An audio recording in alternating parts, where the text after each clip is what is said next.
Hello students, prepare eyes coaching के YouTube channel पर आपका स्वागत है। अभ्यास सीरीज के अंतर्गत आज फ्राइडे है और आज टर्म है एथिक्स का। तो आज हम लोग एथिक्स का क्वेश्चन लेते हैं। एक केस है, उसी केस स्टडी पर हमें चर्चा करनी है। तो केस क्या है कि you are a senior civil engineer. आप एक सीनियर सिविल इंजीनियर हैं जिसको एक बड़े रोड प्रोजेक्ट का इंचार्ज बनाया गया है। ठीक है, आप पाते हैं कि उस प्रोजेक्ट के कॉन्ट्रैक्टर जो हैं वो बहुत ही ऑनेस्टली वर्क कर रहे हैं और अपने वर्क शेड्यूल से बहुत ही स्ट्रिक्टली काम कर रहे हैं। ठीक है, साथ ही साथ वो क्वालिटी ऑफ वर्क भी मेंटेन कर रहे हैं। ठीक, अचानक उनका बेटा suddenly his son met with an accident, उनके बेटे का एक्सीडेंट हो जाता है जिसके कारण वो अब उसके इलाज वगैरह में बिजी हो जाते हैं। प्रोजेक्ट डिले होने लगता है, क्वालिटी ऑफ वर्क भी थोड़ा सा अफेक्टेड हो जाता है, यानी थोड़ा खराब हो जाता है। आपके सबऑर्डिनेट आप पर प्रेशर डाल रहे हैं कि आप कुछ एक्शन लीजिए कॉन्ट्रैक्टर के खिलाफ। ठीक, अब आपको पूरा केस समझ में आ गया। आप एक सीनियर सिविल इंजीनियर हैं, आपने एक रोड प्रोजेक्ट में किसी एक ठेकेदार को कार्य दिया हुआ है। ठेकेदार ईमानदार है, अच्छे से काम कर रहा है, क्वालिटी भी मेंटेन कर रहा है, लेकिन अचानक उसके बेटे का एक्सीडेंट हो गया जिसके कारण वो उसके इलाज में व्यस्त हो गया। उससे क्या हुआ, प्रोजेक्ट डिले हो रहा है, क्वालिटी खराब हो रही है और अब आपके ऊपर ये दबाव बनाया जा रहा है कि आप उसके खिलाफ कार्यवाही करें। तो क्वेश्चन ये है कि आपके पास क्या क्या ऑप्शंस हैं और दूसरा, आप उन ऑप्शंस की मेरिट और डिमेरिट को कैलकुलेट करिए और बताइए कि आप क्या करेंगे, आपका कोर्स ऑफ एक्शन क्या होगा। ठीक है, तो चलिए अब आते हैं क्वेश्चन को डिस्कस करते हैं और आपसे ऑप्शंस की बात करते हैं। देखिए, ये जो आपको केस दिया गया है यहाँ पर बहुत इंपॉर्टेंट ये है कि आपके पास वास्तव में एक कॉन्फ्लिक्ट सिचुएशन दी गई है। ये कॉन्फ्लिक्ट सिचुएशन ये है कि आप एक बेहतरीन स्ट्रिक्ट बॉस की तरह काम करेंगे या आप एक एम्पैथेटिक और सपोर्टिव बॉस की तरह काम करेंगे। तो आपके पास बेसिकली दो एटीट्यूड आपको दिए गए हैं इस क्वेश्चन में और आपको चूज करना है इन दोनों में से बेसिकली आप किस तरफ जाना पसंद करेंगे। ठीक है, तो एक आइडियल ऑफिसर होता है जो काम से मतलब है, आप बेहतर काम करिए, हम आपको रिवॉर्ड देंगे, आप काम नहीं कर रहे हैं हम आपको पनिशमेंट देंगे, लेकिन इन बिटवीन द लाइंस कुछ भी नहीं है।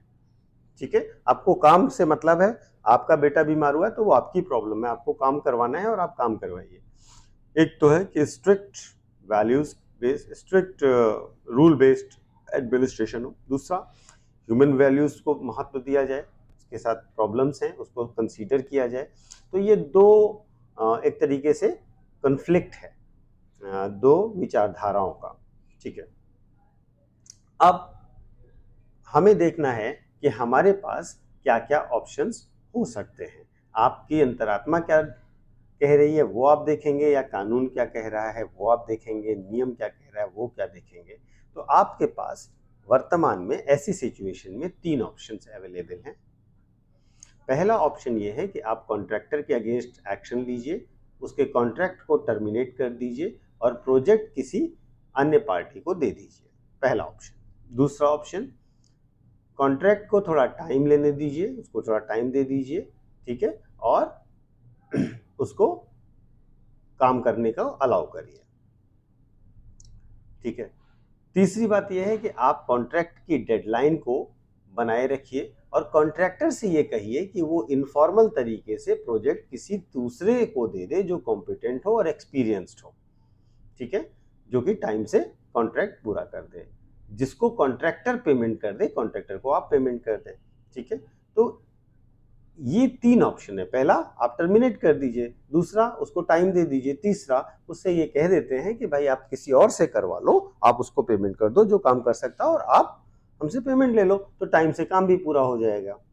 ठीक है, और ह्यूमन जो फेस है हमारा ब्यूरोक्रेसी का वो भी दिख जाएगा। तो अब आते हैं मेरिट और डिमेरिट की बात करने के लिए। पहली चीज, हम पहला ऑप्शन जो हमने लिया कि हम सीधे एक्शन ले लें कॉन्ट्रैक्टर के विरुद्ध, ठीक है, उसका कॉन्ट्रैक्ट टर्मिनेट कर दें और किसी और को प्रोजेक्ट दे दें। इसमें अच्छी बात यह है कि यहाँ पर लॉ और अकाउंटेबिलिटी बिल्कुल इंश्योर हो रहा है, ठीक है, और value of objectivity in decision making दिख रहा है, जहां पर काम करने वाले को रिवॉर्ड और ना हो पाने वाले को पनिशमेंट दिया जा रहा है, ठीक है। तो जो पब्लिक रिसोर्सेज हैं उनकी वैल्यू की जा रही है, क्योंकि जो पुल बन रहा है वो जनता के पैसे से बन रहा है, वहां पर टाइम और जो आवश्यक सुविधाएं हैं वो और जो क्वालिटी है वो मेंटेन होनी चाहिए, क्योंकि वो जनता का पैसा बर्बाद हो रहा है। अगर डिले होगा तो जनता का पैसा डूबेगा, ठीक है, कॉस्ट बढ़ेगी तो लागत जनता पर आएगी ना। इसका डिमेरिट क्या है, ठीक है, इससे क्या है होगा कि इससे कंपैशन वाला जो वैल्यू है सिविल सर्विसेज का वो नहीं दिखाई देगा, ये डिसरिगार्ड करेगा, एम्पैथी नहीं दिखाई देगी, सेंसिटिविटी नहीं दिखाई देगी, क्योंकि वो आदमी पहले से अच्छे से काम कर रहा था, कुछ प्रॉब्लम उसे पर्सनल लेवल पे हुई है इसलिए उसका काम डिले हो रहा है। तो अगर आप ऐसा ऑप्शन लेते हैं तो ये सिविल सर्विसेज का या जो एडमिनिस्ट्रेशन है उसके विरुद्ध एक फीलिंग देगा कि यहाँ पे कंपैशन नहीं है, एम्पैथी नहीं है, सेंसिटिविटी नहीं है, ठीक है ना।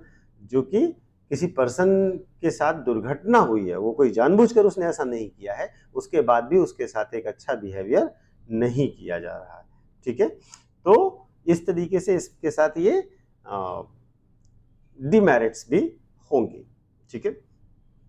दूसरा ऑप्शन है कि हम कॉन्ट्रैक्टर को टाइम दे दें, भले वो डिले कर रहा हो, उसको कहें कि आप आगे इसको दे दीजिएगा, ठीक है।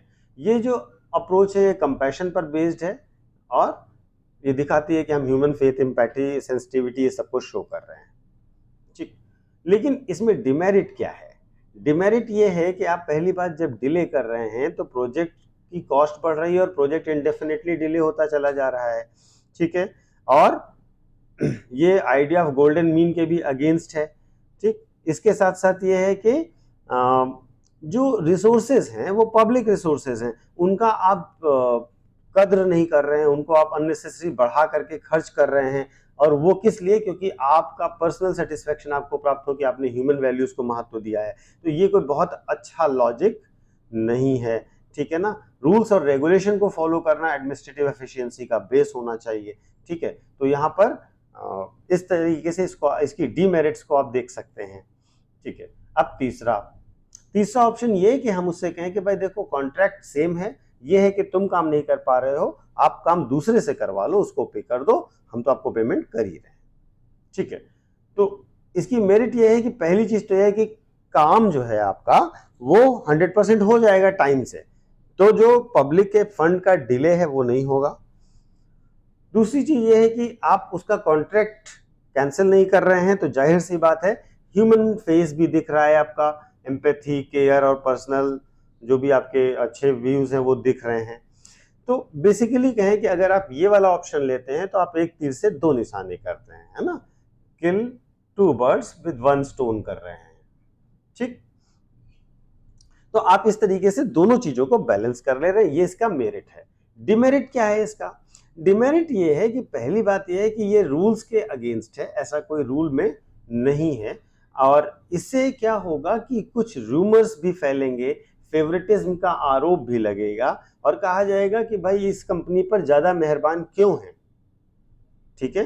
तो और तीसरी चीज ये है कि अब हमें मॉनिटरिंग में भी प्रॉब्लम आएगी, क्योंकि हमने जिसको कॉन्ट्रैक्ट दिया था वो काम नहीं कर रहा है, कोई तीसरा पर्सन काम कर रहा है, तो मॉनिटरिंग का भी इशू आएगा, ठीक है।